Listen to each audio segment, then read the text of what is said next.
These are my opinions and not the opinions of the government of Israel. And I think that will allow our session to be much more productive if I escape the limits of traditional diplomatic speak. I think the question, David, that you're asking is very worthwhile, because anyone looking from 100,000 feet of history of what has gone on since 1993 will see, we've gone through 2 American presidents, we've gone through 6 Israeli prime ministers, we've gone through 2 PLO leaders, and nobody has reached a permanent status agreement. So it is a worthwhile question to ask that despite the political parties, despite the orientation, despite the policies, nobody has managed to bridge these gaps. There are 3 issues that I'd like to point to, or 3 approaches I'd like to point to that might help illuminate some of the problem we're facing. Some of it is beyond the control of the parties. For example, the first issue I'll raise.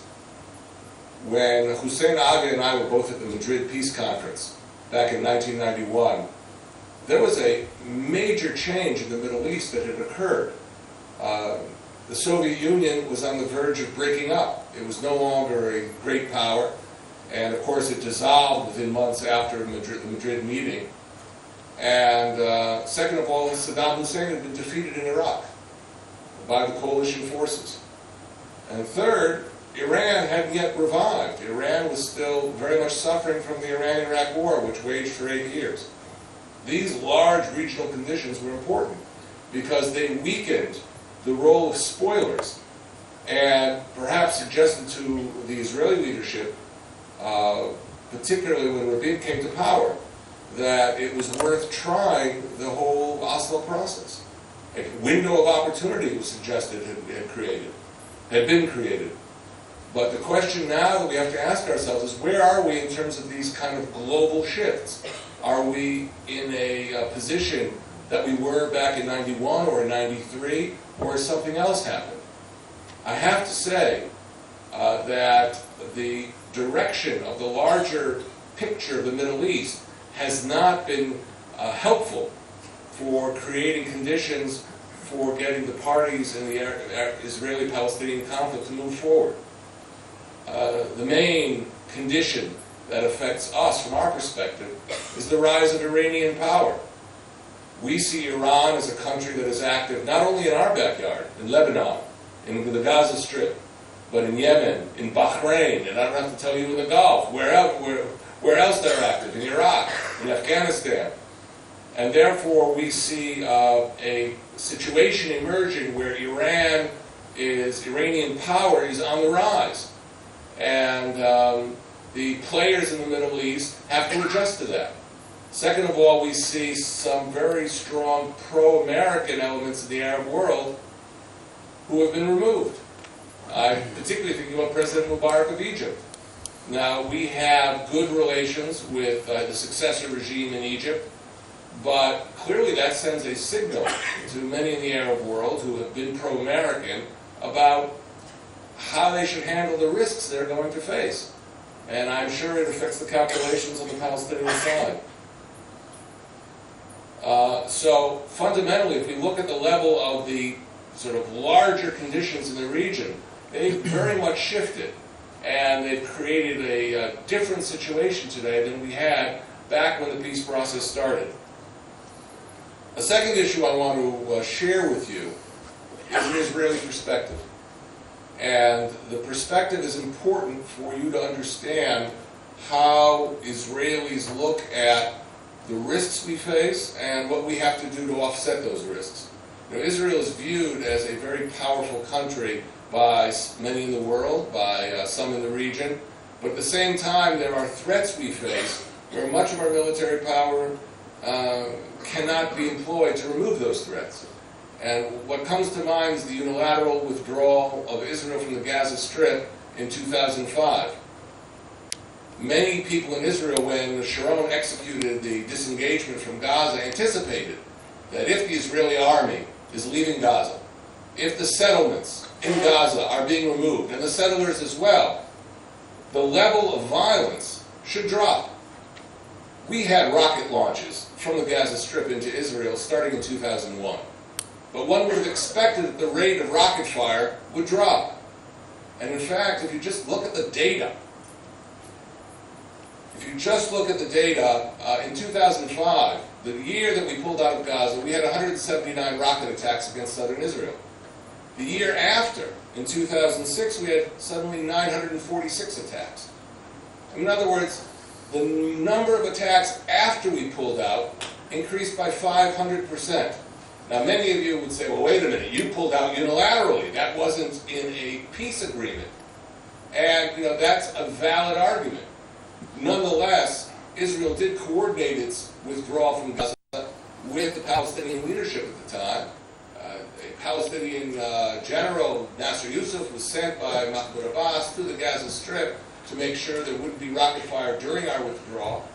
But obviously, the lesson for many Israelis is, if we pull out of the West Bank, what's to prevent the same phenomenon from occurring? It was not just the numbers that affected Israelis. It's also the range and the quality of the weaponry. When we were facing rockets prior to 2005, we faced these Qassam rockets that are manufactured locally by the Hamas and by other organizations like Palestinian Islamic Jihad. Suddenly we were facing Chinese and Iranian Grad rockets with much longer range and much bigger impact. And that's because we lost control of the outer perimeter of the Gaza Strip. I'm telling you that detail because you have to understand how Israelis look at this issue and what they expect from the Israeli government. The Israelis want peace. The Israelis, for the most part, as Hussein Abbas said, will support a two-state solution. But they are insisting more than ever, more than in the past, on a security-first solution, so that they are not risking their fundamental security the way they seem to have risked it with the withdrawal from Gaza. With these notes that I've made about regional conditions, about the perspective on security for Israelis as they go forward in any kind of a peace arrangement, I still think we shouldn't be pessimistic. But there is a basis, I believe, for trying once again to make a negotiated settlement work. But for that to happen, I think three things have to be taken into mind, or taken into account. First of all, we need direct bilateral negotiations with the Palestinians. We can't be in a situation where Israel is speaking to the quartet, but not to the Palestinians, or Israel is offering concessions to the Palestinians vis-a-vis the quartet. That's not going to work. There must be a direct negotiation. Two, to make it work, all of us have to get rid of preconditions. And I think both of those elements were in the quartet statement from the 23rd of September. But I'm going to add something else, which doesn't appear in the quartet statement, and I think is, at this point, the only way you can really test whether a negotiation can work. And that is, it has to be secret. It can't be under cameras. We cannot be in a situation where the negotiating teams are sending spokesmen to CNN and the BBC to report on what just went on in the room. That won't work. That will kill a negotiation, and therefore spokesmanship and negotiation have to be completely separated. Why should it work this time when it hasn't worked, as I said at the beginning, under 6 Israeli prime ministers, 2 PLO leaders, and 3 American presidents? Well, one factor on our side is we have a very strong Israeli prime minister. And I think there's some validity to the argument that when the negotiations were tried with Mr. Olmert, he had one foot out the door. He was facing criminal investigation. And that makes it very hard for a Palestinian leader to know that he can complete these negotiations. I think with Mr. Barak at Camp David, his coalition was falling apart. Internally, he was weak. And if you are negotiating with a strong Israeli prime minister, as you would be if you opened that kind of negotiation that I'm suggesting with Mr. Netanyahu, I think you would have conditions that you haven't had previously. The regional mood is against us. The disappointment of both the Israeli and Palestinian populations is against us. But that doesn't mean we shouldn't try. Thank you very much. Ambassador Gold in Jerusalem. Could you pick up perhaps Prime Minister Fayyad's point about some of the practical measures that are interfering with his attempts at state building, and perhaps the wider question of the role of the international community in pushing forward negotiations?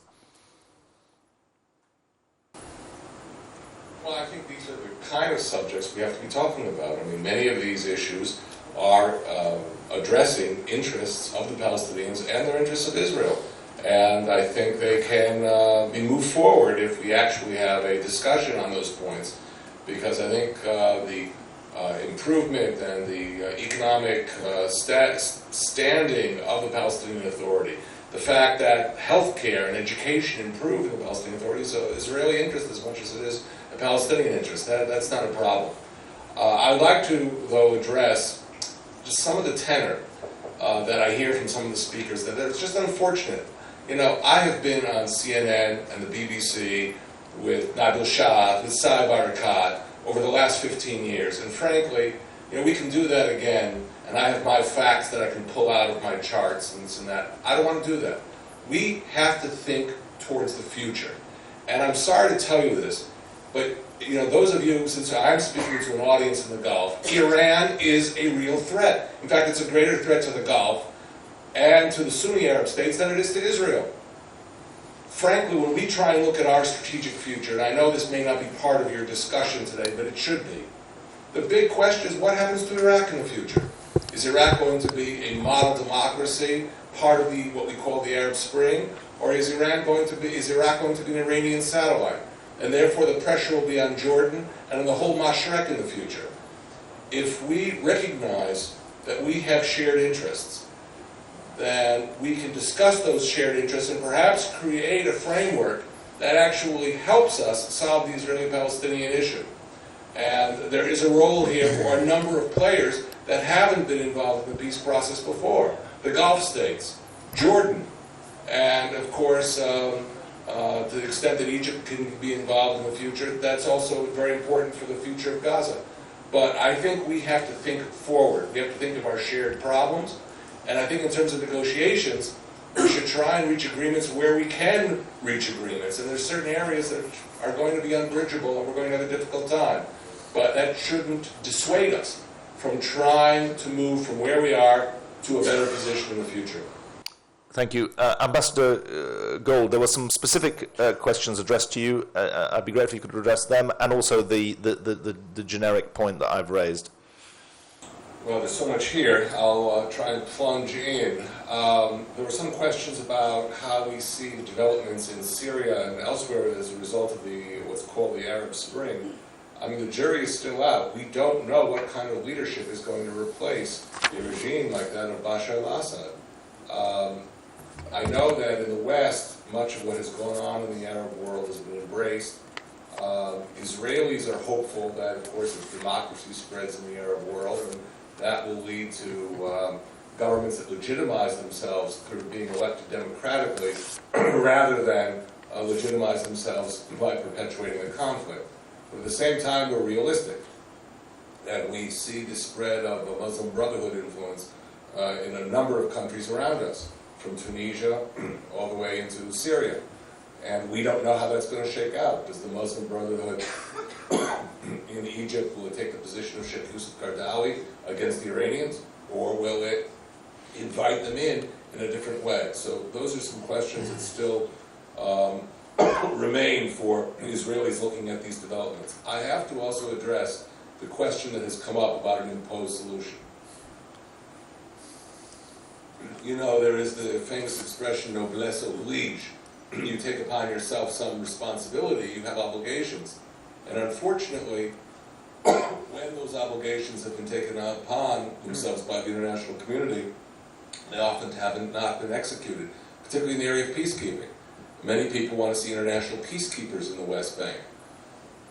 Our recent experience after the Second Lebanon War of 2006 was that while Resolution 1701, which represents the will of the international community, envisioned that the area south of the Litani River would have no Hezbollah presence, Hezbollah has returned to this area.